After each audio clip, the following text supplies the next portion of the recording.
लोकशाहीमध्ये मतदानाचा दिवस हा पवित्र दिवस आहे आणि या पवित्र दिवशी प्रत्येकाने आपलं मतदान करत लोकशाहीमध्ये आपलं कर्तव्य पार पाडावं असं आवाहन मी महाराष्ट्रातील आणि तासगाव कवठेमंकाळ मतदारसंघातील सर्व मतदारांना करतो. आपल्या या मतदारसंघामध्ये पाहिलं की लोकसभेचे उमेदवार आणि माजी खासदार संजय काका आपल्या तुल्यबळ लढत आहेत. 2 दिवसापूर्वी तो वाद सुद्धा झालेला होता. नेमकं काय वाटतंय, दहशत आहे का काय असं?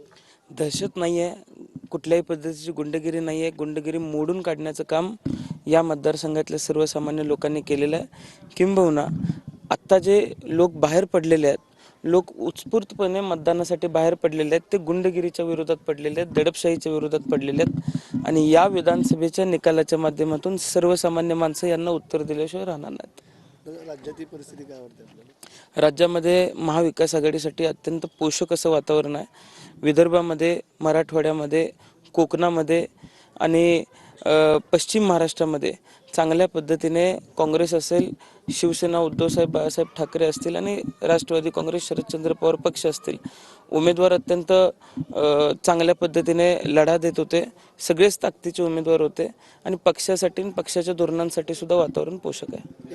काल भाजपचे मोठे नेते विनोद तावडे आता ज्या वेळेस एखाद्या हॉटेलमध्ये यादीसह सगळ्या गोष्टी पकडल्या गेलेल्या आहेत, त्यावेळेस कुठेतरी इलेक्शन कमिशननं असेल किंवा पोलिसांनी असेल निपक्षपातीपणे, मग कोण कितीही मोठं असलं तरी चौकशी करावी. कारण निपक्षपाती चौकशी केली की सत्य समोर येतं आणि मला विश्वास आहे की इलेक्शन कमिशन निपक्षपाती चौकशी करेल. एकंदरीत वातावरण पाहता विजय आपलाच होईल असं वाटतं का? सर्वसामान्य लोकांनी ही निवडणूक हातामध्ये घेतलेली आहे.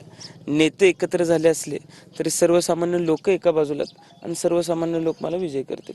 ओके. एकच मिनिट